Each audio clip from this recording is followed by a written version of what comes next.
আমি রাসেল আহমেদ আপনাদের স্বাগত জানাচ্ছি 24 ঘন্টায় প্রেজেন্টেড বাই হাতিল। সমসাময়িক বিষয়গুলো নিয়ে আমরা আলোচনা করি, আজকেও করতে চাই। আজকে আমরা আলোচনার বিষয় ঠিক করেছি আন্তর্জাতিক অভিবাসন দিবস। মূলত এই দিবসটিকে কেন্দ্র করেই আমরা আলোচনা করতে চাই, জানবো এই খাতের নানান সংকট এবং সম্ভাবনার কথা। সে আলোচনার জন্য আমাদের সাথে তিনজন বিশিষ্ট অতিথি উপস্থিত হয়েছেন স্টুডিওতে। তাদের সাথে শুরুতে একটু পরিচিত হয়ে ডান দিক থেকে শুরু করছি।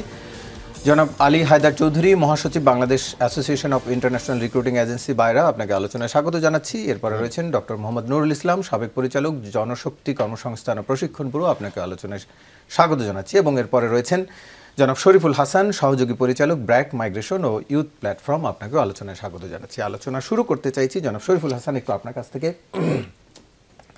যেটি বলছিলাম যে সংকট এবং সম্ভাবনা নিয়ে আমরা কথা বলতে চাই, একটু সংকট নিয়েই শুরু করি।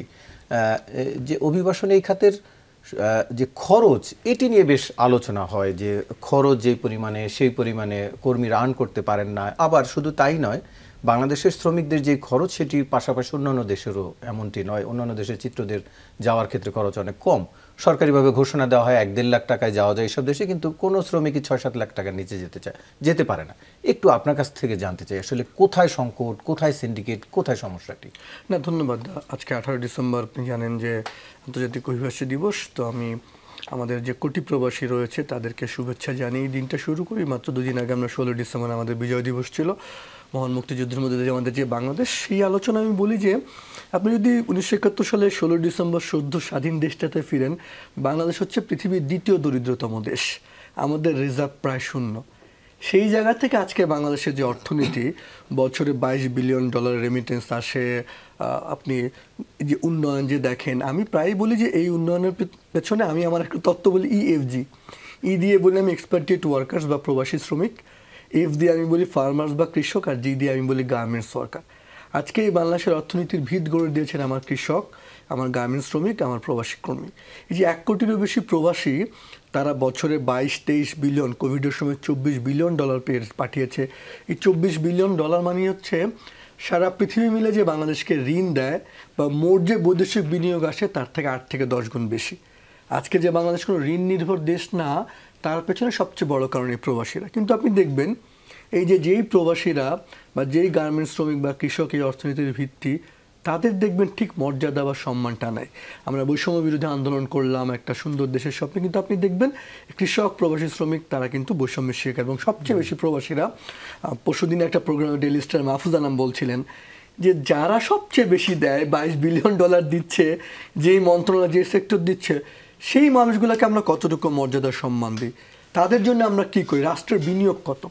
আপনি দেখবেন এই যে মানুষটা বিদেশে যায়, সে কিন্তু নিজের জমি জমা বিক্রি করে ধার দেনা করে যায়, এবং বাংলাদেশ থেকে বিদেশ যাওয়ার খরচ হচ্ছে গোটা পৃথিবীর মধ্যে সবচেয়ে বেশি, আর তার আয় গোটা পৃথিবীর মধ্যে সবচেয়ে কম। আপনি টিকিট দেখবেন অনেক দূরের কোনো দেশ, ইন্ডিয়ার কোনো শহর থেকে, যেখান থেকে সৌদি আরবের দূরত্ব যত, বাংলাদেশ থেকে আপনি দেখবেন তার চেয়ে দূরত্ব কম হওয়ার পরে টিকিটের দাম বাংলাদেশ থেকে সবচেয়ে বেশি। আপনি এই যে প্রতি ধাপে ধাপে যে খরচ, এবং আমরা যেগুলো বলি কেন খরচ বেশি, আমাদের যদি সরকারি পরিসংখ্যান ব্যুরোর সাথে আয়োজিত যে একটা গবেষণা, সেই গবেষণা বলা হয়েছে যে আমাদের একজন কর্মী যেই টাকা খরচ করে যায়, শুধু সেই টাকাটা তুলতেই তার 18 মাস চলে যায়। তো তারপরে কি হয়, সেই টাকা তোলার জন্য অপেক্ষা করতেই থাকে, এবং এক ধরনের সে স্লেভারির মধ্যে চলে যায়, কারণ এই টাকা কবে তুলবে না করবে। খরচটা প্রথম বেশি হচ্ছে, আপনি দেখবেন এখানে কয়েকটা জিনিস আছে। আমাদের লোকজন কালকেই সে 4 লাখ 5 লাখ টাকা দিয়ে সৌদি আরব বা যে কোনো দেশে যাওয়ার জন্য প্রস্তুত, কিন্তু 10,000, 15,000, 20,000 টাকা দিয়ে একটা যে ট্রেনিং নেবে, স্কিল ট্রেনিং, সেটাতে সে নেবে না। জাতিগতভাবে আমরা একটা সনদ চাই, কিন্তু আমাদের লোক দক্ষ না। প্রথম কারণ হচ্ছে আপনি দক্ষ না। যে যত দক্ষ হবে তার কিন্তু স্যালারি অটোমেটিকলি বাড়ে, মাইগ্রেশন কস্ট কমে যায়। লোকে দক্ষ না। তারপরে আমাদের একটা খরচ বাড়া বড় কারণ আমাদের ধাপে ধাপে হচ্ছে মিডিলম্যান বা মধ্যস্বত্বভোগী। ওই যে সৌদি আরব বা মিডল ইস্ট থেকে ডিমান্ডটা প্রকিউর করা, আবার যেই লোকটা বিদেশ যাবে ধরেন কুমিল্লা থেকে, সে তার সাথে রিক্রুটিং এজেন্সিগুলো বসে আছে ফকিরাবুল বা পল্টন বা বনানীতে। এখন তার সাথে ওই টাঙ্গাইলের মানুষটার বা কুমিল্লা মানুষটার যোগসূত্র হবে কীভাবে? ওই গ্রামে দালাল, তারপর শহরে দালাল, ধাপে ধাপে দালাল। তার মানে দেশের মধ্যে মধ্যস্বত্বভোগী, বাইরের থেকে আবার রিক্রুটিং এজেন্সিগুলো যে ডিমান্ড আনতেছে, তার মধ্যস্বত্বভোগী সে আবার এখান থেকে টাকা দিয়ে আনতে পারে না। এই যে ধাপে ধাপে মধ্যস্বত্বভোগী, সরকারের ব্যবস্থাপনার সংকট, গভর্নেন্সের সংকট, সমস্ত কিছু মিলে আপনি এই কারণেই বাংলাদেশটা খরচটা সবচেয়ে বেশি হয়, এবং এই খরচটা বেশি হওয়ার কারণে কিন্তু আমাদের লোকজন নানান সংকটের মধ্যে। আমি যদি একটা উদাহরণই বলি, আমরা গত 4 বছরই সৌদি আরবে পাঠিয়েছি 20 লাখ লোক, কিন্তু সেখান থেকে আমাদের রেমিটেন্স $2 বিলিয়ন উল্টো কমেছে। তার মানে আগে আপনার ধরেন 10-15 লাখ লোক ছিল, আরও 20 লাখ লোক গেল, তো যাওয়ার পর তো আমার রেমিটেন্স বাড়ার কথা, উল্টো কমছে। আমরা আমাদের কর্মীদের বিদেশে পাঠাই কেন? যে সে আমাদের ডলার পাঠাবে। তো সে যে যদি রেমিটেন্সটা কেন কমছে, আপনি যদি দেখেন আমাদের ওভারঅল আমাদের কর্মীরা যেই কাজ করে, যেই মানের কাজ করে, বছরে 13 লাখ লোক পাঠায়, গত 4-5-7 বছরে প্রায় 70-80 লাখ লোক গেছে, তো রেমিটেন্স একই 20-22 বিলিয়নে আটকে আছে। তাই আমি মনে করি এই যে নাম্বার না দিয়ে আমরা যদি কোয়ালিটি লোক পাঠাতে পারতাম, স্কিল লোক পাঠাতে পারতাম, এবং মাইগ্রেশন সেক্টরে গুড গভর্নেন্স আনতে পারতাম, এবং এই যে ধাপে ধাপে দালালটাকে ভেঙে ডিজিটাল নানান প্রক্রিয়া যদি আমরা করতে পারতাম, তাহলে এই মাইগ্রেশন খরচটা কমানো সম্ভব। সরকারিভাবে কাগজে কলমে 14টা দেশের জন্য যে খরচ নির্ধারণ করা, একজনও সেই দেশের মধ্যে যায় না। আর একটা যদি বলি সর্বশেষ যেটা সিন্ডিকেটটা আমি একটু আনি, কারণ মালয়েশিয়া যাওয়ার জন্য সরকারি খরচ যদি 79,000 টাকা হয়, 5.5 লাখ 6 লাখ টাকা দিয়ে কর্মী গিয়েছে, এর মধ্যে 1,07,000 টাকা শুধু সিন্ডিকেটে দিয়েছে। এবং আমাদের গভর্নমেন্ট, সরকার, মন্ত্রণালয়, পুরো রাষ্ট্র সবাই যেন অন্ধ হয়ে থাকে, কারণ ওই যে ওই কর্মী কীভাবে যাচ্ছে, সে বাঁচছে না মরছে, কী কাজ করছে কেউ দেখে না। ওই যে বললাম কৃষক, প্রবাসী শ্রমিক, গার্মেন্টস, তারা ভিত্তি, তাদের যে মর্যাদা দেওয়া দরকার, আমি আজকে ডেইলি স্টার লিখেছি, আমরা আসলে অনেক কিছু বলি কিন্তু ওগুলো ওই কাগজে কলমেই থাকে, তো ওদের যে অধিকারটা বাস্তবায়ন করো সেটা আমরা করি না, যে কারণে অনেক বছর ধরে, স্যারকে আমি 20-22 বছর ধরে একই প্রশ্ন করি, এই স্কিল বা মাইগ্রেশন কস্ট একই জায়গায় আমরা আটকে আছি। জি, আমি দক্ষতা প্রসঙ্গে আসবো, তবে তার আগে একটু জনাব আলী হায়দার চৌধুরী, একটু আপনার কাছ থেকে জানতে চাই যে সিন্ডিকেটের কথা তিনি শেষে বলছিলেন, এর মধ্যে তো আসলে ব্যবসায়ীদের দিকেই অভিযোগের তীরটি সবচেয়ে বেশি থাকে, এবং আমরাও দেখছি যে যারা রিক্রুটিং এজেন্সির ব্যবসা করেন খুব সহজেই তারা কোটিপতি বনে যান, এটিও তো সত্যি আসলে দেখা যায়। একটু এই অভিযোগের বিষয়ে একটু আপনার কাছ থেকে জানতে চাই, সিন্ডিকেটটি কেন দিনের পর দিন বহালই থাকছে? ধন্যবাদ। মহান বিজয়ের মাসে আজকে যমুনা টেলিভিশনের অগণিত দর্শক শ্রোতাদেরকে আমি বিনম্র শ্রদ্ধা জানাই, এবং আজকে আন্তর্জাতিক অভিবাসী দিবস, এই দিবসে প্রবাসী ভাইদেরকেও আমি শুভেচ্ছা জানাই। আপনার প্রশ্নের উত্তর অনেকটাই চলে আসছে শরীফ হাসানের বক্তব্য থেকে এবং তথ্য থেকে। আপনি একটা কথা বলেছেন যে এই সেক্টরে যারা কাজ করে এবং সিন্ডিকেট করে তারা কোটিপতি বনে যায়। আসলে এই কথার সাথে কিন্তু আমি একমত হতে পারিনি। কোটিপতি এই সেক্টরে নয়, কোটিপতি যারা হয় তারা যে কোনো কারণ বাজারে একটা ব্যবসায়ীও কিন্তু সে ওই এই সবজি সিন্ডিকেট করে কোটিপতি বনে যাচ্ছে। অর্থাৎ অসৎ উপায়গুলো কিন্তু প্রত্যেক সেক্টরে আছে। আমাদের এখানে যে বিষয়গুলো চলে আসছে, আপনি দেখেন এই সেক্টর নিয়ে যখন কোনো অনিয়ম হয়, সরকারের প্রপার রেগুলার মানে নজরদারি থাকে না। 1992 সালে কোরিয়া সিন্ডিকেট, 4 জন কোরিয়া সিন্ডিকেট করে তখন সিন্ডিকেশন শুরু হয়েছে। সেই সময়ে সরকারই এটার পৃষ্ঠপোষক ছিল। সেই সময়ে এই যখন এটা লাগাম ধরতে পারেনি, এরপরে আপনার এখন সিঙ্গাপুর থেকে শুরু করে যখন এই যে একটার পর একটা কান্ট্রি আপনি এবার এমনকি আমার সৌদি আরবও কিন্তু আমাদের এখন 2700 লাইসেন্স আছে, 2700 আমাদের রিক্রুটিং এজেন্সি কাজ করতে পারে না। সেখানেও সীমাবদ্ধ করে দেওয়া হয়েছে। সৌদি এম্বাসি 700-750 এনলিস্টমেন্ট করা আছে, এর বাইরে কিন্তু কেউ এনে কাজ করতে পারে না। তার মানে কি একটা ডেস্টিনেশন কান্ট্রির একটা রিজার্ভেশন পদ্ধতিগুলো আছে এবং তারাই একচাটিয়া ওখানে কাজগুলো করে। এটার জন্য আমাদের দেশের যে যারা পলিসি মেকার কিংবা আমাদের ডেস্টিনেশন কান্ট্রির পলিসি মেকারদের মধ্যে আমাদের যত বেশি আলোচনা না হবে, যত বেশি আমাদের টেকনিক্যাল কমিটির মিটিং না হবে, এবং এই বৈষম্যগুলো আমাদের থেকে যাবে। শরীফ যে কথাটা বলেছেন যে বৈষম্য, আজকে আমরা বৈষম্য বিরোধী আন্দোলনে আমরা যে আন্দোলনটা হয়েছে, এই বৈষম্যগুলো সব শ্রেণীতে সব সেক্টরে কিন্তু এখনও বৈষম্য বিদ্যমান। নূর ইসলাম সাহেবের মনে আছে এক সময়ে এখানে এই দেশ থেকে মহিলা পাঠাতো 29 জন এজেন্সি। এরপরে আমরা তখন একটা ভয়েস রেজ করলাম, আমরা নিজেরা প্রাইভেট সেক্টর থেকে সৌদি আরবের কাউন্টার পার্টির সাথে আমরা আলোচনা করলাম এবং তাদেরকে এখানে নিয়ে আসলাম, সানারগামকে। এখানে এনে আমরা সেই সময়ের যে মন্ত্রী ছিলেন, একজন জাদ্রেল মন্ত্রী, আমি নাম নাই বা উল্লেখ করলাম, ওনার সাথে ফাইট করে ওখানে আমাদের কাউন্টার পার্ট বললো যে আমাদের সৌদি আরব কোনো সীমাবদ্ধ কোনো ইয়েতে আপনার ব্যবসা করে না, এই মেক ইট ওপেন। এবং সে সময় আমি একটু সাপ্লিমেন্ট জানতে চাই, যে মধ্যস্বত্বভোগীদের কথা বললেন শরীফ ভাই, এদের সম্পর্কে কি রিক্রুটিং এজেন্সিগুলো অবগত নয় যে এরা কারা?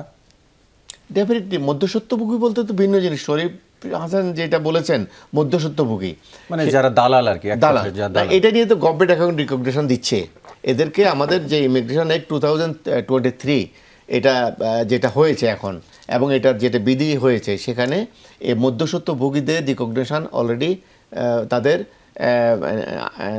আইনের আওতায় আনার জন্য তাদেরকে রিকগনিশন দিয়ে একটা আইন গেজেট বোধহয় আজকে কালকের ভিতরে প্রকাশ হয়ে যাবে, কারণ তাদেরকেও জবাব দিতে আনার জন্য। এখন এখানে একটা বিরাট একটা প্রশ্ন আছে। আপনি জানেন আমাদের এই সেক্টরটা দীর্ঘদিন ধরে কিন্তু এই মধ্যস্বত্বভোগীর নির্ভর হয়ে গেছে, কারণ গ্রামের যে লোকটার, সে টাঙ্গাইলের লোক কিংবা আপনার সিরাজগঞ্জের যে লোকটা, সে সরাসরি আমার কাছে আসে না, সে নির্ভর করে তার গ্রামের একটা মেম্বারের কাছে, তার ইউনিয়নের পাশে হ্যাঁ সরাসরি তো আপনার কাছে আসার সুযোগও আসলে নেই গ্রামের সুযোগের মানে কি এখন এখানে কোনো ব্রাঞ্চ নেই, না ব্রাঞ্চ নেই। এইখানে কথা হচ্ছে, প্রশ্ন হচ্ছে যে কি আমরা যে টার্গেট পিপল, আমাদের টার্গেট যে প্রান্তিক জনগোষ্ঠীর কাছে আমাদের মেসেজটা পৌঁছাতে পারি কিনা আমরা। প্রান্তিক জনগোষ্ঠীকে আমরা, আমাদের মেন স্টেক হোল্ডার হচ্ছে যারা যাবে, তারা প্রান্তিক জনগোষ্ঠী, তারা ইনফরমেশনগুলো পাওয়ার জন্য আমাদের যে আজকে আমরা আধুনিক যুগে করতেছি, ডিজিটালাইজেশনের কথা বলতেছি, তাদেরকে আমরা কোনো পদ্ধতিতে, আমাদের ডেমো অফিস আছে, সেখানে উপজেলা লেভেলে যদি আমি এখানে একটা অফিস খুলতে পারি, সরকারি অফিস, অথবা উপজেলা লেভেলে যদি আমি ইনফরমেশনটা সেল করে দিতে পারি, কার কাছে গেলে ইনফরমেশনগুলো পাওয়া যাবে, কার কাছে গেলে বৈধ রিক্রুটেন্সির নাম পাওয়া যাবে, কোথায় গেলে আমি প্রপার ইনফরমেশন পাবো, এই ইনফরমেশনগুলো তাদের কাছে পৌঁছে দেওয়ার ব্যবস্থা করতে হবে। এগুলো হচ্ছে সিস্টেম। কারণ আমি এখনও ঢাকা কেন্দ্রিক, আমাদের এই ব্যবসা ঢাকা কেন্দ্রিক আর মধ্যস্বত্বভোগীরা প্রান্তিক কেন্দ্রিক, কিন্তু এর মাঝখান থেকে এটা দ্রুত টার্গেট গ্রুপ, তারা তো সব গ্রামে, ব্যবসা প্রতিষ্ঠান ঢাকা কেন্দ্রিক হয়, তখন তো মাঝখানে মধ্যস্বত্বভোগী গড়ে উঠবে। এই জন্যই আজকে সময় আসছে তাদেরকে কেন্দ্র করে তাদের ভাষায় তাদের কাছে ইনফরমেশনটা পৌঁছাতে হবে। সে পৌঁছে যখন দিতে পারবো, আপনি দেখবেন যে হয়রানি অর্ধেক কমে যাবে। জি, জনাব নুরুল ইসলাম, একটু আপনার কাছ থেকে জানতে চাচ্ছি যে যেটির কথা আসলো, দিন শেষে আসলে তারাও সরকারের দিকেই নজর, যে তারা ব্যবস্থাপনার ঘাটতি, শরীফ ভাই বললেন বা তিনিও বললেন যে সরকারকেই দায়িত্ব নিতে হবে। এই ক্ষেত্রে আসলে সরকার এত বছরেও কেন সিস্টেমের মধ্যে আনতে পারেনি? এত মানে অভিযোগ কম হয়নি? শরীফ ভাইরা মাঠে অনেক দিন ধরে বলে আসছেন, সাংবাদিকতার সময় বলছেন, এরপরে ছেড়ে আসার পরেও বলে আসছেন, কিন্তু সমাধান নেই কেন? ধন্যবাদ আপনাকে। আসলে প্রথমে আমি বিজয়ের মাসে স্মরণ করছি আসলে লাখো শহীদের, এবং আজকে আন্তর্জাতিক অভিবাসী দিবস এবং জাতীয় প্রবাসী দিবস ঘোষণা করেছেন। এই দিনে আমরা যে বিষয়গুলো নিয়ে আলোচনা করছি, আসলে যারা এই অর্থনীতিকে টিকিয়ে রেখেছেন, বা আমাদের শরীফুল সাহেব যেটা বললেন যে 3টা পিলারের উপর বাংলাদেশ ইকোনমি দাঁড়িয়ে আছে, তার মধ্যে একটা হলো প্রবাসীরা। তাদেরকে সম্মান দেওয়া বা তাদের যে বিদেশে যাওয়া এবং তারা যেন সঠিকভাবে তাদের অর্থনৈতিক উন্নতি করতে পারে, সেই বিষয়টা আমরা আলোচনা করছি। এখানে দেখেন যে দীর্ঘদিন এই বিষয়টা কেন সমাধান হয়নি, এই প্রশ্ন যদি আমরা করি, দেখা যায় যে সবচেয়ে বড় আমার যেটা মনে হয় যে এখানে সাপ্লাই ডিমান্ডের একটা বড় গ্যাপ রয়েছে। আমরা একটা ডিমান্ডের এগেনস্টে অনেক লোক যেতে চায়। আমরা একটা রিক্রুটিং এজেন্সি যখন একজন লোকের জন্য অ্যাডভার্টাইজমেন্ট করে, তখন দেখা যায় যে অনেক অ্যাপ্লিক্যান্ট থাকে, তখন এটার একটা সুযোগ নেওয়া হয় ওখানে। আমরা যে দালালের কথা বলছি, দালালরা দেশের যে দালাল যত টাকাই ওখান থেকে নিক না কেন, মানে তাদের 20,000, 25,000 বা 30,000 এরকম নেয়, কিন্তু 6 লক্ষ টাকার তুলনায় এই দালালের যে মধ্যস্বত্বভোগীর যে টাকা, এটা কিন্তু বেশি নয়। মূল যে অভিবাসন ব্যয়, সেটা হলো ভিসা কেনা বেচার সময়। একটা ভিসা কিনে আনতেই অনেক টাকা লেগে যায়, এবং এই পদ্ধতিটা যতদিন পর্যন্ত বিলুপ্ত না করা যাবে, ততদিন পর্যন্ত আমরা এই অভিবাসন ব্যয় কমাতে পারবো না। এবং আমরা দেখেছি যে আমাদের 174টা দেশে লোক যায়, তার মধ্যে 93% লোক যায় মাত্র 7টা দেশে, তার মধ্যে মিডল ইস্টের কয়েকটা দেশ এবং মালয়েশিয়া এবং সিঙ্গাপুর আছে। তো এই কয়েকটা দেশে ভিসা কেনা বেচা হয়, এবং সেটা প্রথম থেকেই। এই কেনা বেচাটা যদি আমরা বন্ধ করতে পারি, অন্য দেশের লোকরা কিন্তু ভিসা কেনে না, ইন্ডিয়ান লোকরা ভিসা কেনে না, নেপালিরা কেনে না, তাহলে বাংলাদেশরা কেন কেনে? কারণ সাপ্লাইয়ের যে একটা প্রবল চাপ রয়েছে সেটার জন্যই এই সুযোগটা নেওয়া হচ্ছে। এবং সেখানে যারা যাচ্ছে, ইন্ডিয়াতেও সাপ্লাইয়ের চাপ একেবারে কম নয় না, ইন্ডিয়াতে ওই জিনিসটা অতটা চাপ নেই, কারণ তারা বুঝে শুনে সেখানে ব্যবস্থাপনার মাইগ্রেশন কস্ট ইন্ডিয়াতেও আছে। হ্যাঁ, এই মাইগ্রেশন কস্ট আছে, কিন্তু বাংলাদেশের চেয়ে কম। কারণ হলো তাদের অ্যাওয়ারনেসটা বেটার বাংলাদেশের চেয়ে বেটার, এবং ওই চাপটা একটু কম বাংলাদেশের চেয়ে। এবং অ্যাওয়ারনেসটা বেটার থাকার জন্য এখন আমাদের দেশে যেটা আমরা আলোচনা করছিলাম যে অ্যাক্সেস টু ইনফরমেশন, যে কীভাবে যাবে, সে কিন্তু কী যে ডিমান্ড আছে সেটাও প্রকৃতভাবে জানতে পারে না। অনেক ক্ষেত্রে দেখা যায় যে ওই দালালরা তাদেরকে এমনভাবে মানে মিস ইনফর্ম করে দেয় এবং তাদেরকে একটা রোজি পিকচার দিয়ে দেয়, সে তখন মনে করে যে এখানে গেলেই আমি অনেক টাকা পেয়ে যাব বা একটা বিরাট একটা উপকার হয়ে যাবে, উন্নতি হয়ে যাবে, সেজন্য সে বেশি টাকা দিচ্ছে। এবং এই যে গ্যাপটা রয়ে গেছে, এটা একটা বড় জিনিস। এখানে হায়দার ভাইরা আছেন, তবুও বলবো যে কোনো এজেন্সি চায় না যে সরাসরি লোক নিয়োগ করি, এজেন্সি কিন্তু চায় না। যেমন ওনারা বলছেন যে না, কোনো যে প্রার্থী যারা, তারাও কিন্তু সরাসরি যেতে চায় না, কারণ সে গ্রামের একটা লোককে টাকা দিলে যদি কোনো কারণে সে না যেতে পারে তাহলে ওই টাকাটা উদ্ধার করার একটা পদ্ধতি থাকবে। কিন্তু ওই বনানী বা ফকিরাপুল গিয়ে যদি সরাসরি দেয়, ওটা কিন্তু আর সে উদ্ধার করতে পারবে না, কারণ সে ভয় পাবে, সেজন্য সে দালালকে দিতে পছন্দ করে। পাশাপাশি এজেন্সিরাও সবসময় দালালের মাধ্যমে নিতে চায়, কারণ হলো সে চায় না যে কোনো প্রার্থীর সাথে সরাসরি তার যোগাযোগ থাকুক, কোনো সমস্যা হলে সে যেন আর তাকে কোনো টাকা ফেরত দিতে না হয়। এই যে গ্যাপটা, এটা সরকার মিনিমাইজ করতে পারেনি এত দীর্ঘদিনে। আমার মনে হয় যে এই রিক্রুটমেন্ট সিস্টেমে একটা ডিজিটাইজ সিস্টেম করা দরকার। এটা নিয়ে মানে আমরা বিএমইটি থেকে অনেক কাজ করেছি, কিন্তু খুবই যে সাকসেসফুল হয়েছে বলা যায় না, কারণ এখানে যদি একটা পুল তৈরি করা হয়েছে, ডেটাবেজ আছে এখন বিএমইটির, যদি এটাকে এস্টাবলিশ করা যায়, যেমন আইনেও রয়েছে যে কোনো ডিমান্ড আসলে ডেটাবেজ থেকে নিতে হবে, তখন কিন্তু ওই চয়েসটা নষ্ট হয়ে যায় যে ইচ্ছা করলে বেশি টাকা নেওয়া যাবে না। তখন করবে কি, ওখান থেকে সিলেকশন হয়ে যাবে, র্যান্ডম সিলেকশন হয়ে যাবে, তাহলে সে অটোমেটিক চলে যাবে, সে বেশি টাকা দিবে না। কিন্তু এটাকে এস্টাবলিশ করা যায় নাই, আইনে রাখা হয়েছে, ডেটাবেস করা হয়েছে, কিন্তু ফাইনালি নেওয়া সম্ভব হয় নাই। এটা যদি আমরা এস্টাবলিশ করতে পারতাম, মালয়েশিয়ার ক্ষেত্রে আমরা যখন ইনিশিয়ালি করেছিলাম G2G পদ্ধতিতে, তখন কিন্তু অনেক কম টাকায় আমরা পাঠাতে পেরেছিলাম। এজেন্সিরাও যদি একটু কোঅপারেট করে, মানে ওনাদের স্বার্থেও করতে পারে যে একটা সিস্টেম ডেভেলপ হোক বাংলাদেশ থেকে যাওয়ার জন্য, মানুষ যেন ওখানে গিয়ে তার এই 17 মাসের টাকা মানে তোলার জন্য এখানে বসে না থাকতে হয়। এটা আমাদের জন্য খুবই দুঃখজনক যে 1 কোটিরও বেশি লোক মানে যাওয়ার পরেও আমাদের রেমিটেন্স বাড়ছে না। রেমিটেন্স বরং দেখা যায় যে পার ক্যাপিটা রেমিটেন্স যেটা বলি আমরা, সেটা কিন্তু কমছে। ওভারঅল হয়তো রেমিটেন্স $22 বিলিয়ন এসছে, এবার 24-25 ছাড়িয়ে যাবে যে ট্রেন্ড দেখা যাচ্ছে। এটার জন্য আমরা হয়তো গর্বিত হচ্ছি, খুশি হচ্ছি, কিন্তু আমাদের যে পার ক্যাপিটা রেমিটেন্স যেটাকে বলি আমরা, যে এতজন গেছে তার এগেনস্টে কতজন রেমিটেন্স আসছে, এটা কিন্তু বিশ্বের অন্যান্য দেশের তুলনায় খুবই কম। এটা আমাদেরকে বাড়াতে হবে। এটার আরেকটা যে কথাটা বললেন, আমি একটু করি, সরি আপনার যে ডাটাবেজের কথা বলেন, ডাটাবেজটা আমরা এনকারেজ করি, কিন্তু সেই ডাটাবেজটাকে মিনিংফুল না, মিনিংফুল করে ডাটাবেজ, মিনিংফুল যেখানে যেখানে সমস্যা আছে এটা প্রপার ডাটাবেজ এস্টাবলিশ করা হয়েছে, নাম রেজিস্ট্রি করা মানে ডাটাবেজ না। আরেকটা বিষয় আমি জাস্ট একটু উল্লেখ করতে চাই যে আমাদের কোয়ালিটি প্রোডাক্ট তৈরি করতে হবে। আমরা এখনো যে সব দেশে পাঠাই, সেখানে আমাদের ক্লিনারের দেশ বা ওয়ার্কারের দেশ, আমি সেটা জানতে চাইবো যে কোয়ালিটির কথা বলছেন, শরীফ ভাইও তুলছে কথাটি যে আমার 1 কোটির বেশি লোক যাচ্ছে কিন্তু সেই তুলনায় রেমিটেন্স আসছে না, যেটা এর একটা বড় কারণ তো হচ্ছে আসলে কোয়ালিটির লোক যাচ্ছে না। এটি আসলে কেন যাচ্ছে না? আমরা এতদিন ধরে কি প্রশিক্ষিত করছি না, নাকি প্রপারলি প্রশিক্ষিত করছি না? আমরা দেখছি 3 মাসের প্রশিক্ষণ দিচ্ছে, 6 মাসের প্রশিক্ষণ দিচ্ছে, তাহলে কি প্রশিক্ষণ দিচ্ছি? কেবল মানে চাকরি করে যাচ্ছে কিনা? জনাব শরীফুল হাসান, একটু আপনার কাছ থেকে আলোচনা জানতে চাই, যেটি এর আগে পর্বে এসছে যে দক্ষতার প্রসঙ্গ। সৌদি আরবের 2 জন অনেক শ্রমিকের সাথে কথা হয়েছে, সম্প্রতি আমি গিয়েছিলাম, সেখানে 2 জনের কথা বলি। একজন ইলেকট্রিকের কাজ জানেন, তিনি বাংলাদেশ থেকে শিখেছেন, এর আগে অন্য দেশেও ছিলেন, তিনি বেশ সুন্দরভাবে সেখানে বসবাস করছেন, কোম্পানি তার থাকা খরচ সহ ভালো বেতন দিচ্ছেন। আরেকজন শ্রমিক যিনি 2-3 মাস হয়ে গেছেন, তিনি কাজ পাচ্ছেন না, তিনি কোনো কাজ জানেন না, এবং যারা নিয়ে গেছেন তিনি পথে তারা খুঁজে পাচ্ছেন না। এই যে একই দেশের 2 শ্রমিকদের 2 ধরনের চিত্র, এটিই কি দিন শেষে আমাদের রেমিটেন্সের উপরে প্রভাব ফেলে কিনা, বা এই চেহারাটা কেমন? না, অবশ্যই। আপনাকে যদি আমি বলি যে অনেক মানুষ আসলে বুঝতে চায় না আমরা কেন বিদেশে মানে কর্মী পাঠাই। আসলে আমরা বিদেশে আমাদের দেশের লোককে পাঠাই কেন? পাঠাই সে আমাদের ডলার পাঠাবে এই কারণে, সিম্পল এই একটা কারণ। এই ডলার দিয়ে আপনার বেচা কেনা সমস্ত কিছু আপনি ব্যালেন্স করবেন। কিন্তু আপনি যদি সৌদি আরবই দেখেন, যেটা আমি বলছিলাম যে গত 4 বছরেই সৌদি আরবে 20 লাখ লোক গিয়েছে, কিন্তু কোভিডের সময় সৌদি আরবে রেমিটেন্স আসছে 5.7। এখন আপনি দেখবেন সৌদি আরব যেখানে সারা জীবন টপ রেমিটেন্সে ছিল, এখন সেটা 3, 4, 5, মানে আপনার শুধু 20 লাখ লোক যাওয়ার পরে নতুন করে আপনার রেমিটেন্স কমছে $2 বিলিয়ন। মানে এই 20 লাখ গেছে, তার মানে আগে আরও 10 লাখ ছিল, তো তার মানে 30 লাখ লোকের তো রেমিটেন্স আপনার ডাবল হওয়া, 3 ডাবল। তাহলে কমছে কেন?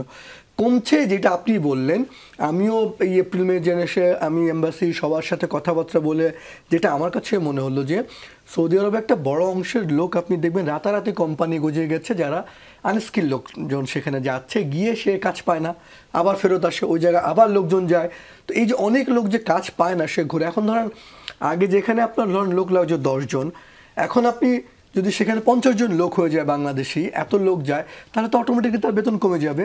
এবং আমাদের আরেকটা বড় সমস্যা যেটা আমি বলি হচ্ছে দক্ষতা, যে এই আলোচনায় কি কারণে বারবার ফিরতে চাই, আমাদের লোকজন কালকেই সে সৌদি আরব বা যে কোনো দেশে যাওয়ার জন্য প্রস্তুত, 5 লাখ, 7 লাখ, 8 লাখ, 10 লাখ, 20 লাখ টাকার মধ্যে সে দিয়ে যাবে বিদেশে, কারণ সে মনে করে বিদেশে গেলে তার সমস্ত সমস্যার সমাধান হয়ে যাবে, তার বাড়ি গাড়ি হয়ে যাবে। যেই লোক 10 লাখ টাকা দিয়ে বিদেশে যাওয়ার জন্য প্রস্তুত, সে 15,000, 20,000, এমনকি 10,000, 50,000 টাকা সে খরচ করতে রাজি না কোনো একটা টেকনিক্যাল ট্রেনিং সেন্টারে গিয়ে কোনো একটা ট্রেনিং নেবে।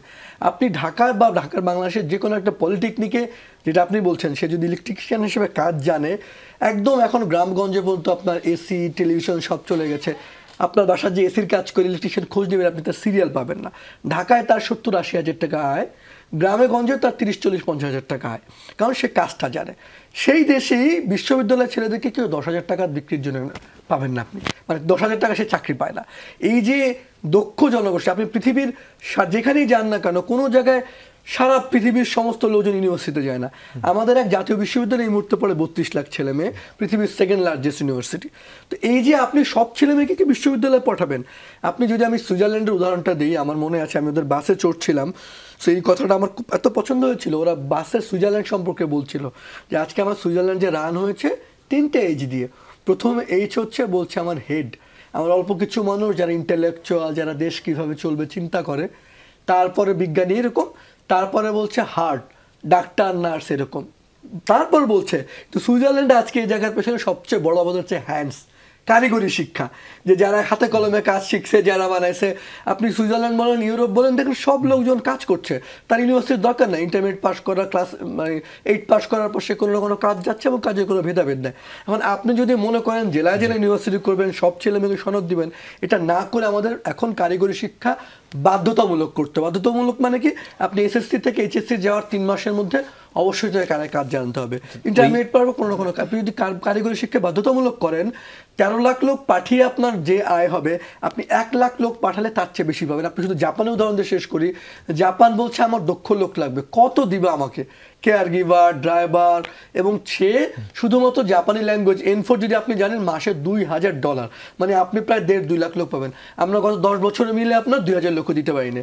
যেখানে নেপাল, ফিলিপাইন, তারা সেখানে 15,000-20,000 লোক পাঠাচ্ছে। এই যে দক্ষতা ভিত্তিক যে শিক্ষা, কারিগরি শিক্ষা, সেটা আমরা করতে পারি। আমি মনে করি আমাদের সেই জায়গায় নাম্বারের চেয়ে আমাদের কোয়ালিটির দিকে নজর দেওয়াটা খুব জরুরি। জি, জনাব নুরুল ইসলাম, একটু আপনার কাছে জানতে চাই, যেটির কথা তিনি বলছেন কোয়ালিটির ক্ষেত্রে, আসলে তো সেটি আমাদের পরিচিতি পায়নি। পুরো বিশ্বজুড়ে যে সবচেয়ে অদক্ষ শ্রমিক কারা, বাংলাদেশিরা। এই যে একটা চিত্র, এটি কেন উন্নত করা যায়নি? আপনারা তো প্রশিক্ষণ দিচ্ছেন, কিন্তু সেটি আসলে তারা কারা পাচ্ছে, কি প্রশিক্ষণ দিচ্ছেন, সেটি কি ওয়ার্ল্ডের অন্য মানে প্রয়োজন অনুযায়ী কাজে লাগছে না? সুন্দর কথা বলেছেন যে আমাদের যারা প্রশিক্ষণ দিচ্ছি, এটা আসলে সত্যিকারে আন্তর্জাতিক মান সম্পন্ন হচ্ছে না। এটা একটা বড় ধরনের গ্যাপ আমাদের রয়ে গেছে। এখানেও শুধু আমরা কোয়ান্টিটি বাড়িয়েছি। এখানে একটা তথ্য যেটা শরীফ সাহেব বললেন যে কারিগরি শিক্ষায় সুইজারল্যান্ড এবং জার্মানিতে 62% যায় হলো টিভেটে, অর্থাৎ কারিগরি শিক্ষায়। সেখানে আমাদের দেশে 2008-09 সাল পর্যন্ত 1% ছিল কারিগরি শিক্ষায়, অনলি 1%, যেটা অনেক চেষ্টা করে, অনেক প্রজেক্ট দিয়ে, অনেক ডোনার এসে এখন 16% করা হয়েছে, এবং সেই 16%ও আন্তর্জাতিক মানের না। আমাদের সার্টিফিকেশন, আমাদের যে সার্টিফিকেশন দেয় হলো বিটিবি, মানে কারিগরি শিক্ষা বোর্ড, এবং এখন এনএসডিএ নামে একটা প্রতিষ্ঠান হয়েছে প্রধানমন্ত্রী দপ্তরের আন্ডারে, সেটা দেয়। কিন্তু এই দুটো প্রতিষ্ঠানকে সারা বিশ্বে কেউ চিনে না, এবং তাদের সার্টিফিকেশন কোনো দেশে স্বীকৃত নয়। এটা একটা বড় জিনিস যে তাদেরকে একটা স্বীকৃতি আনতে হবে, না হলে আমরা যারা কারিগর তৈরি করছি তাদেরকে বাইরে কিভাবে তারা রিক্রুট করবে? আমরা বললাম যে সেই লেভেল 3, লেভেল 4 এটা পাস করে গেছে, কিন্তু তাদের একটা স্বীকৃতি নাই। আর যদি অনেক সময় দেখা যায় যে স্বীকৃতি না থাকলেও কোয়ালিটি যদি খুবই ভালো থাকে তখন তারা টেস্ট নিয়ে করে। আপনি জানেন যে সিঙ্গাপুরের যারা এখান থেকে লোক নেয় তারা কিন্তু এখানে এসে তারা অ্যাসেসমেন্ট করে টেস্ট করে নিয়ে যায়। কয়েকটা BCA নামে একটা প্রতিষ্ঠান আছে, বিল্ডিং অ্যান্ড কনস্ট্রাকশন অথরিটি, তারা নিয়ে যায়, কারণ তারা দেখে যে এখানে সত্যিকারে শিখেছে কিনা। এই সার্টিফিকেশনটা খুবই দরকার, যে আন্তর্জাতিক মানের করতে হবে, এবং সেটা করার জন্য আমাদের যে লোকাল যে টিভেট আছে, মানে অর্থাৎ টেকনিক্যাল এডুকেশনটা আছে, এটাকে একটা স্ট্যান্ডার্ডে তুলতে হবে, কারিকুলামটা বেটার করতে হবে, আমাদের ট্রেনারদেরকে একটু আপগ্রেড করতে হবে, কিছু লেটেস্ট ইকুইপমেন্ট আমাদের দরকার, মানে এই বিদেশের তুলনায় তাদের চাহিদা অনুযায়ী আমাদের ট্রেনিংটাকে একটু মডার্নাইজ করতে হবে। তা না হলে আমরা প্রোডাক্টটা দিতে পারবো না। ইন্ডিয়া বা ফিলিপিনের যে একটা কারিগর বা টেকনিশিয়ান যারা যায়, মানে ইলেকট্রিশিয়ান বা অন্যান্য যে প্রয়োজনের কথাগুলো বলছেন, এগুলো করা যাচ্ছে না কেন? কোথায় যাচ্ছে না? এই সেক্টরটা একটু অবহেলিত। আমরা বলা হয় যে 22টা মিনিস্ট্রি টেকনিক্যাল এডুকেশনের সাথে জড়িত, 22টা মিনিস্ট্রি, কিন্তু কেউই কোয়ালিটি দিকে জোর দিচ্ছে না। সবচেয়ে বড় দরকার ছিল প্রবাসী কল্যাণ মন্ত্রণালয়ের অধীনে এখন BMETর 110টা ট্রেনিং সেন্টার আছে। এখানে এক্সক্লুসিভলি যদি এখানে উদ্যোগ নেওয়া যায় যে কয়েকটা সেন্টারকে আমরা আন্তর্জাতিক মানের তৈরি করে ফেলবো, এবং বিদেশে যে ডিমান্ড সেই অনুযায়ী আমরা দিব। তাদেরকে ডিমান্ড এটা পাওয়া কোনো কঠিন ব্যাপার নয়। এমপ্লয়ারের কাছে চাইলেই আমাদের যে মান খুব খারাপ আমি তা বলবো না, কিছু কিছু ক্ষেত্রে একটু উন্নত করতে হবে। কোনো ট্রেড আছে, যেমন সৌদি আরবে ভালো ডিমান্ড আছে, আমরা সেই ট্রেনিংগুলোই দিই না। এখন সৌদি আরব থেকে একটা দক্ষ কর্মী নেওয়ার জন্য একটা টেস্টিংয়ের ব্যবস্থা করেছে, আপনারা শুনেছেন, তাকামলের মাধ্যমে যেতে হয়, এবং এই তাকামলের টেস্ট পাস করলেই তারা যেতে পারে। এখন দেখা যায় যখন তারা টেস্ট নিচ্ছে প্রায় ফেল করে যাচ্ছে, তারা ব্যাকডোর দিয়ে ঢোকার চেষ্টা করছে। তাহলে আর আমরা যদি ট্রেনিংটাকে স্ট্যান্ডার্ড করি তাহলে কিন্তু তাকামলে পাস করে ইজিলি চলে যেতে পারে। এটা একটা আরও সুযোগ, যেহেতু তাদের একটা টেস্টিং সিস্টেম হয়েছে। জাপান এবং কোরিয়া তারা এখন স্কিল লোক নেওয়ার জন্য আমাদের, এতদিন তারা ইন্টার্ন হিসেবে নিত জাপানে, আর কোরিয়াতে তো আনস্কিল নিত, শুধু ল্যাঙ্গুয়েজ জানলেই হতো। এখন তারা স্কিল লোক নেওয়ার জন্য তারা ডিমান্ড দিয়েছে, কিন্তু আমরা পাঠাতে পারছি না, কোরিয়াতেও পাঠাতে পারছি না, শুধু ওই কারণেই যে তাদের যে লেভেলটা, সেই লেভেলটা আমরা দিতে পারছি না। যারা ওখানে যায় তারা ওই লেভেলে কাজ করতে পারে না। এটার জন্য যে খুব বেশি গ্যাপ আছে তাও না, কিন্তু এটার জন্য পর্যাপ্ত উদ্যোগ নাই যে আমরা এই সেন্টারগুলোকে সেভাবে আন্তর্জাতিক মানের করব, কিছু ইকুইপমেন্ট দিব, কিছু টিচারদের ট্রেনিং দিব, তাহলেই আমাদের এটা সম্ভব হতে পারে। এটা আসলে কারা নেবে উদ্যোগ? এটা উদ্যোগটা নেবে সংস্থা যারা আছে, যারা মন্ত্রণালয় থেকে উদ্যোগ নিতে হবে এবং সাফিসিয়েন্ট বাজেট দিতে হবে, ডিপার্টমেন্ট উদ্যোগ নেবে। আমাদের সময় যতটুকু আমরা পেরেছি, হয়তো কিছু কাজ করেছি, যে এখন আমাদের প্রায় 42%-এর মতো স্কিল লোক যায়। এটা আসলে BMETর বিভিন্ন সময় চেষ্টা করে করে এতদূর নিয়ে এসছে। এখন সময় এসছে আরও মডার্নাইজ, কারণ আপনি জানেন যে টেকনোলজি দ্রুত চেঞ্জ হয়ে যাচ্ছে, কাজেই আরও দ্রুত এগিয়ে যেতে হবে, সেটার সাথে খাপ খাইয়ে এগিয়ে যেতে হবে। জি, আলী হায়দার চৌধুরী, একটু আপনার কাছ থেকে জানতে চাই যে রিক্রুটিং এজেন্সি তো জানছে যে শ্রমিকটাকে আমি পাঠাচ্ছি অদক্ষ, ও গিয়ে বিদেশে ঠিকই বিপদে পড়বে, এরপরও কেবল ব্যবসার জন্য পাঠানোটা কতটা ব্যবসায়ের সাথে দায়িত্বশীল আচরণ? আসলে এখানে আমি একটু যেটা বলতে চাচ্ছি, আসলে আমাদের এই প্রায় 2700 রিক্রুটিং এজেন্সি আছে। আপনি 2700 রিক্রুটিং এজেন্সিকে এক মানে ধরতে পারবেন না। আমাদের এখানে বেশ কিছু রিক্রুটিং এজেন্সি আছে খুবই প্রফেশনাল, যাদের নিজস্ব ট্রেনিং সেন্টার আছে, যারা দক্ষ জনশক্তি পাঠাতে খুবই স্বাচ্ছন্দ্য বোধ করে। এই যে কোরিয়ার কথা বললেন, কোরিয়াতে এক সময় শুধু আপনার বইসেলার মাধ্যমে লোক যেত মাঝখানে, এখন কিন্তু প্রাইভেট সেক্টরও কোরিয়াতে লোক পাঠায়, বিশেষ করে সিকজি ওয়েল্ডার, টিক ওয়েল্ডার, তারপরে শিপ বিল্ডিংয়ের ইন্ডাস্ট্রিতে ওরা নিজেরাই সেখানে আপনার সিলেক্ট করার পরে 3 মাস আবার আমাদের প্রাইভেট সেক্টরে যে ট্রেনিং সেন্টারগুলো আছে সেখানে এগুলো আরও রিফ্রেশ করে, যেটাকে আমরা বলি। এখন কথা হচ্ছে যে এই যে আমরা সবসময় দক্ষ জনশক্তি তৈরি করার জন্য আমরা যে কথাগুলো বলি, আপনি দেখেন এখানে দক্ষ বলতে কি, আমি একটা ফ্রেশ 3 মাসের 6 মাসের 1 বছরের ট্রেনিং নিয়ে বের হওয়া মানে দক্ষ না। আমি এটা হলো আমার মানে একটা সার্টিফিকেশন আমি পেলাম, কিন্তু আমার এক্সপিরিয়েন্স কত দিনের? আমি একটা ড্রাইভার হলাম, আমি 6 মাসের ড্রাইভিং শিখলাম, কিন্তু আমি দক্ষ ড্রাইভার না। আমি ইলেকট্রিশিয়ানের 3 মাসের কোর্স করলাম, ডিপ্লোমা কোর্স করলাম, কিন্তু আমি দক্ষ ইলেকট্রিশিয়ান না। দক্ষ হতে হলে তাকে প্র্যাকটিক্যাল 1 বছর 1.5 বছর কাজ করতে হবে। এখন যখন আমার ডিমান্ড আসে, আমার এমপ্লয়ার এসে এখানে সিলেক্ট করে, তখন তাকে সিলেক্ট করবে না, তার কাজের অভিজ্ঞতাটা সে দেখবে যে কোথায় আর কাজ করছে, কয় বছর অভিজ্ঞতা আছে, এগুলো দেখে তাকে নেবে। এগুলো একটা এখানে ইনভলভ আছে। অর্থাৎ আমার এখানে টিটিসি কিংবা আমাদের এখানে যে লোকগুলো আমাদের বের হয়, এদেরকে যদি আমরা কোথাও এঙ্গেজ করতে পারতাম প্র্যাকটিক্যাল আরও কাজে কয়েকদিন কন্টিনিউ করাতে পারতাম, তাহলে আমরা এখানে কিছুটা বেনিফিট পেতাম। শরীফ হাসান তার বক্তব্যের প্রথমে একটা কথা বলেছেন, সেটা হচ্ছে কি আমাদের দেশে, বিশেষ করে আমাদের দেশের আমাদের কর্মী ভাইয়েরা যারা বিদেশ যেতে চায় তারা ট্রেনিং নিতে চায় না। আমরা বলি যে সেই ট্রেনিংটা আমরা তোমাদেরকে, আমরা কোনো পয়সা লাগবে না, আমরাই তোমাদেরকে ট্রেনিং দেবো, তোমরা শুধু এসে থাকবে। তারা 7 দিন কাজ করে ট্রেনিং নেওয়ার পরে তারা শিখে গেছে। সবাই তো আসলে সহজে সবকিছু পেতে সহজে চায়, কিন্তু সে যে সেখানে গেলে বিপদে পড়বে এই বার্তাটা সে জানে কিনা, সেটাই তো জানে। এইটাই হচ্ছে তাদেরকে এখন মেসেজ দিতে হবে, তোমরা দক্ষ হয়ে বিদেশ যাও। দক্ষতার বিকল্প দক্ষতা, দক্ষতার বিকল্প দক্ষতা, এই কথাটা মেসেজ আমাদেরকে এখনই, this is the high time যে আমাদেরকে এই প্রান্তিক জনগোষ্ঠী কিংবা যারা টার্গেট ওরিয়েন্টেড যারা কর্মী, তাদেরকে মেসেজটা পৌঁছে দিতে হবে।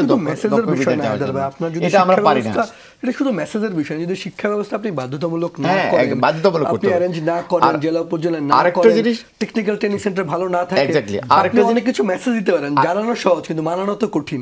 সেজন্য ব্যবস্থাপনাটা জরুরি। আরেকটা জিনিস আমি একটু নুর ইসলাম ভাইয়ের সাথে একটু সাবমিট করে, উনি ঠিকই বলেছেন যে টেকনোলজি চেঞ্জ হচ্ছে। আপনি আজকে যে ফ্রিজটা আমাদের দেশে আমরা আজকে যেটা ইউজ করতেছি, দেখা গেল যে 1 বছর পরে ওই সিস্টেমটা চেঞ্জ হচ্ছে, ইনভার্টার টেকনোলজি আসতেছে, কিন্তু অর্থাৎ ট্রেনিং সেন্টারে আমাদের ইনভার্টার আমাদের এটা চেঞ্জ হচ্ছে। কিন্তু প্রাইভেট সেক্টরে আপনি ট্রেনিং সেন্টারে যান, প্রাইভেট সেক্টরে যে ট্রেনিং সেন্টারগুলো আছে দেখবেন যে ওরা লেটেস্ট ইকুইপমেন্ট, কারণ তারা ডিমান্ড বেসড ট্রেনিং দেয়, নিড বেসড ট্রেনিংটা দেয়।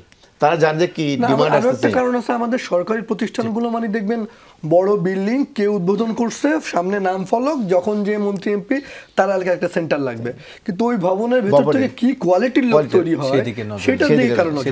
পাশাপাশি আরেকটি বিষয় জানতে চাইবো যে যেটির কথা আপনাদের আলোচনায় এসেছিল যে আমরা প্রায় 174টি দেশে বোধহয় শ্রমিক পাঠাই, কিন্তু তার মধ্যে 7-8টা দেশেই মূলত ট্রেডিশনাল বাজারটা এখনো মধ্যপ্রাচ্য কেন্দ্রিক। এর বাইরের বাজারে আসলে নিয়ে আমরা ভাবছি কিনা সেটি নিয়ে জানি। শরীফুল হাসান, একটু আপনার কাছে জানতে চাই, যেটি বলছিলাম যে এর আগে আমাদের এখনো অভিবাসনের যে আমাদের শ্রমিকদের বাজার এখনো মধ্যপ্রাচ্য কেন্দ্রিক কয়েকটি দেশেই, এটি কেন? বিশ্বের আর কোথাও কি লোক নিচ্ছে না, কাজ করছে না, দরকার হচ্ছে না? না, ধন্যবাদ। আপনি জানবেন আমাদের সব সময় সরকারের চেয়ারে যেই বসে তারা তো উন্নয়নের গল্প বলতে খুব ভালোবাসে। আপনি শুনবেন যে আমাদের কর্মীরা 160টা দেশে যায়, 170টা দেশে যায়। সাবেক প্রবাসী কর্মমন্ত্রী খন্দকার মোশাররফ হোসেন উনি প্রায় বলতেন যে আমরা পৃথিবীর সব দেশে কর্মী পাঠাচ্ছি 143। তো আমি তখন ডেটা ধরে ধরে করলাম, এর মধ্যে 100রও বেশি দেশ আছে যেখানে 1জন বা 2জন কর্মী গিয়েছে। মানে আপনি 20-25টা দেশ আছে যেখানে 40-50 জন করে গেছে। তো আমরা বলি যে আমাদের 143টা দেশ বা 174 দেশে যায়, কিন্তু মূলত আমাদের জিসিসি কান্ট্রি, গালফের 6টা কান্ট্রির বাইরে সিঙ্গাপুর, মালয়েশিয়া, 7-8টা দেশের মধ্যে লোক যায় এবং বেশিরভাগই অদক্ষ লোক যায়। অথচ এই যে অদক্ষ লোকজন যা আপনি দেখেন, আপনি 1 কোটি লোক পাঠায় যে রেমিটেন্স আসছে তার চেয়ে যেটা বললেন পার পার্সনের যে ক্যাপিটাল রেমিটেন্স সেটা খুবই কম। তো এর ফলাফল কী হচ্ছে? আমরা তো দেখি রেমিটেন্স, কিন্তু আপনি আজকে টাঙ্গাইলে যান, কুমিল্লায় যান, আপনি ধান কাটার শ্রমিক পাবেন না। ওখানে কিন্তু আপনি অনেক উচ্চ মূল্য হয়ে গেছে, তার মানে দেশের শ্রম বাজারে কিন্তু এটা একটা ইম্প্যাক্ট ফেলছে। তো সেজন্যই আমাদের ঠিক করতে হবে, আমি বছরে আমার 13 লাখ তরুণকে, অদক্ষ লোককে পাঠাবো নাকি আমি 1 লাখকে পাঠাবো, সেই জায়গাগুলো ঠিক করতে হবে। একটা তো বলছি আমরা বৈধ কর্মী যাওয়ার কথা। আমি আপনাদেরকে সর্বশেষ যদি ডেটা বলি, এই মুহূর্তে পৃথিবীর যেই দেশগুলো থেকে লোকজন সবচেয়ে বেশি অনিয়মিত পন্থায় সাগর পাড়ি দিয়ে ইউরোপে ঢোকার চেষ্টা করে, বাংলাদেশ সেই তালিকায় সারা পৃথিবীর মধ্যে প্রথম।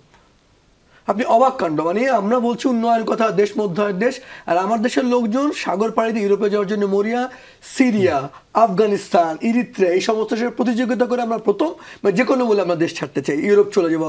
আপনি অ্যাসাইলাম সিক করার দিক থেকে দেখেন, ফ্রান্স থেকে আরম্ভ করে ইউকে থেকে আরম্ভ করে যে বাংলাদেশের গিয়ে ওখানে অ্যাসাইলাম চাচ্ছে। তরুণরা দেখেন বোর্ড থেকে পাশ করে, আমি সবসময় বলি যে আমাদের দেশের সাফল্য মানে হচ্ছে দেশ ছাড়া। একদম দেখবেন খুব ভালো চাকরি করে, আইবিএতে থেকে পাশ করে ব্যাটে আছে, ও চলে যাবে কানাডা, আমেরিকা, অস্ট্রেলিয়া পিয়ার নিয়ে।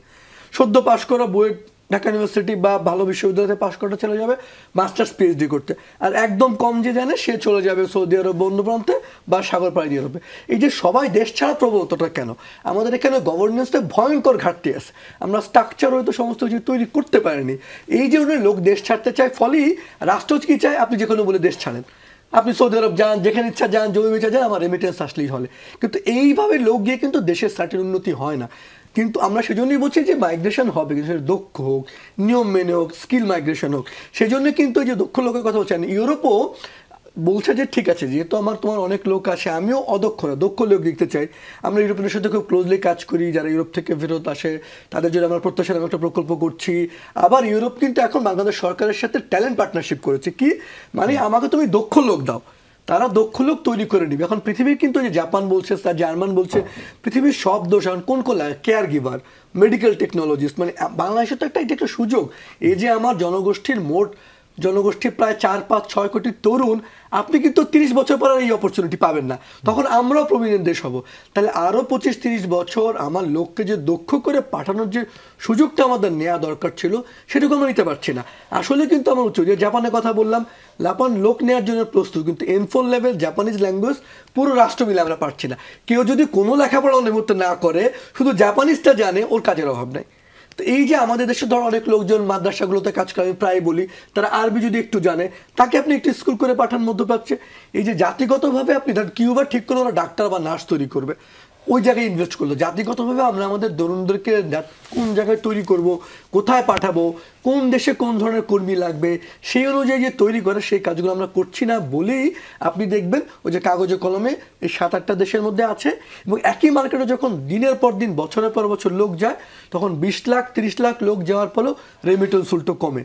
তার মানে আলটিমেটলি কিন্তু আমাদের কোনো লাভ হয় না, বরং কত টাকা পাচার হয়েছে যদি আপনি দেখেন মালয়েশিয়া বা সৌদি আরবে কর্মী পাঠানোর নামে, তাহলে আপনি দেখবেন উল্টো আমাদের বিপুল পরিমাণ টাকা চলে যায়।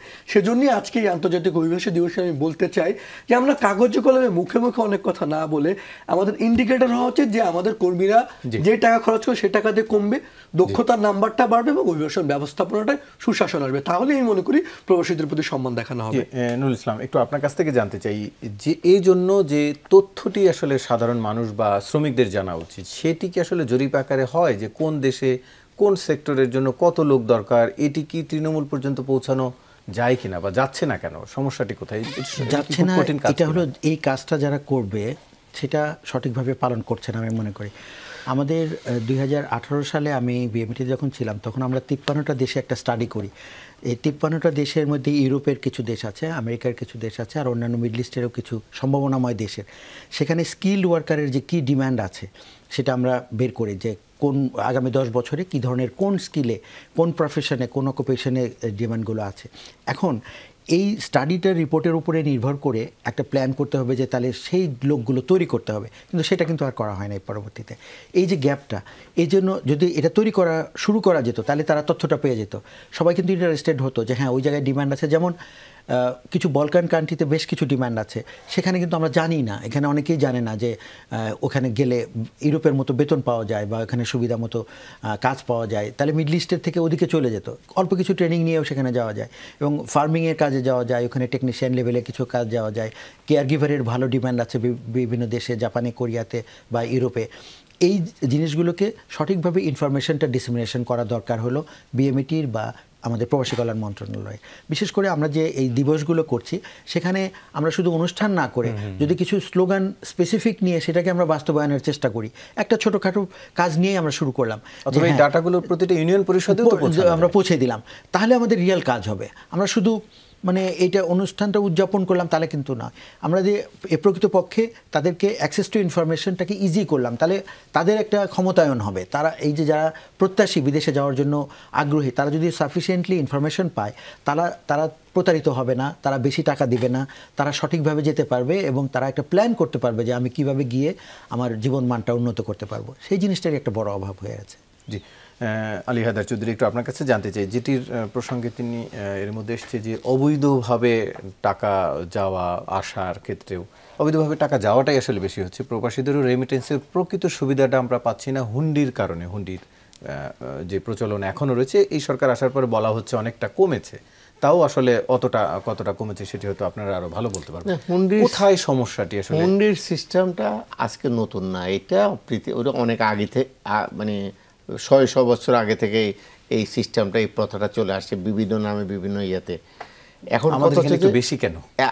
এখন আমাদের দেশে, সব দেশেই এই এক এক দেশে একটা নাম। আমাদের দেশে হুন্ডি ইন্ডিয়াতে বলে হাওয়ালা, আরেকটা দেশে, এই সিস্টেমটা কিন্তু সব দেশে আছে। এখন প্রশ্ন হচ্ছে যে আমরা এই আমাদের যেসব দেশে আপনার মধ্যপ্রাচ্য, বিশেষ করে সাপোজ আমি একটা এক্সাম্পল দিচ্ছি, সৌদি আরব 30 লক্ষ আমাদের সেখানে কর্মী আছে, মালয়েশিয়াতে আমাদের সবচেয়ে বেশি কর্মী আছে।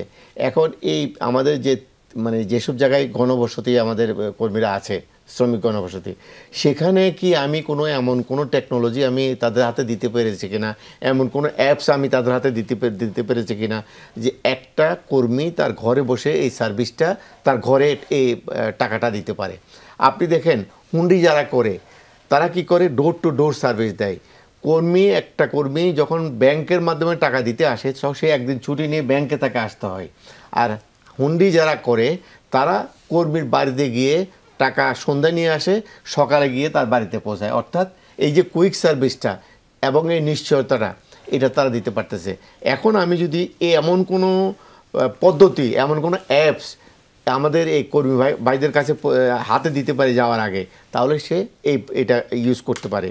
এখানে আমি আরেকটা বিষয় একটু বলে রাখা ভালো। আপনি দেখেন মালদ্বীপে আপনি দেখবেন যে 60% সেখানে আনডকুমেন্টেড কর্মী রয়ে গেছে। সেই 60% কর্মীরা কিন্তু ব্যাংকের মাধ্যমে টাকা পাঠাতে পারে না। সৌদি আরবে ম্যাক্সিমাম আনডকুমেন্টেড কর্মী রয়ে গেছে। ইউরোপের বিভিন্ন কান্ট্রিতে আনডকুমেন্টেড কর্মী রয়ে গেছে। আনডকুমেন্টেড যত দেশে কর্মী আছে তারা ব্যাংকে গিয়ে টাকা পাঠাতে হলে তার ডকুমেন্ট চাইবে। সুতরাং তখন সে কি করবে, টাকা তো পাঠাতে হবে, তার বাড়িতে চাহিদা আছে, সে তখন ওই হুন্ডির আশ্রয় তাকে নিতে হচ্ছে। সুতরাং সে ফর্মাল চ্যানেলে পাঠাতে পারছে না। এই জন্য আমি যদি আমার যে কোনো ভাইকে যদি একটা অ্যাপস বা যে কোনো একটা পদ্ধতি ধরে দিতে পারি, সে ঘরে বসে তার টাকাটা সে তার দেশের ঘরে পৌঁছায় দিতে পারে। এখন আধুনিক প্রযুক্তির যুগ, বিভিন্ন অ্যাপস আছে। আমি ডেস্টিনেশন কান্ট্রি সৌদি গভর্নমেন্টের সাথে কথা বলতে পারি, মালয়েশিয়ান গভর্নমেন্টের সাথে কথা বলতে পারি, ব্যাংকিং এজেন্টের সাথে কথা বলতে পারি, বাংলাদেশ ব্যাংক ওখানকার ব্যাংকের সাথে কথা বলতে পারে। নেগোসিয়েশন তো বহু লেভেল হতে পারে। এই বিষয়গুলো আমি জাস্ট একটু বলি, কেন আমরা অনেকেই মনে করি যে হুন্ডির মধ্যে কিন্তু টাকা আসে, হুন্ডির মধ্যে কিন্তু কোনো টাকা আসে না, দেশের কোনো লাভ হয় না। কি হয়, দেশ থেকে টাকা পাচার হয়। আপনি দেখবেন এই যে যারা মানে দুর্বৃত্ত বলেন, আমলা বলেন, রাজনীতি বলেন, এই হুন্ডির মাধ্যমে তার দেশের যে টাকাটা সে পাচার করে, এই মূলত টাকাটা পাচার হয়। এবং এই কারণে দেখবেন আমাদের বিপুল পরিমাণ টাকা কিন্তু পাচার হয়ে গেছে। কাজেই যেটা হায়দার ভাই বললো, আমাদের আসলে এমন কোনো সহজ সিস্টেম করতে হবে মুহূর্তের মধ্যে যেন সে টাকাটা পাঠাতে পারে।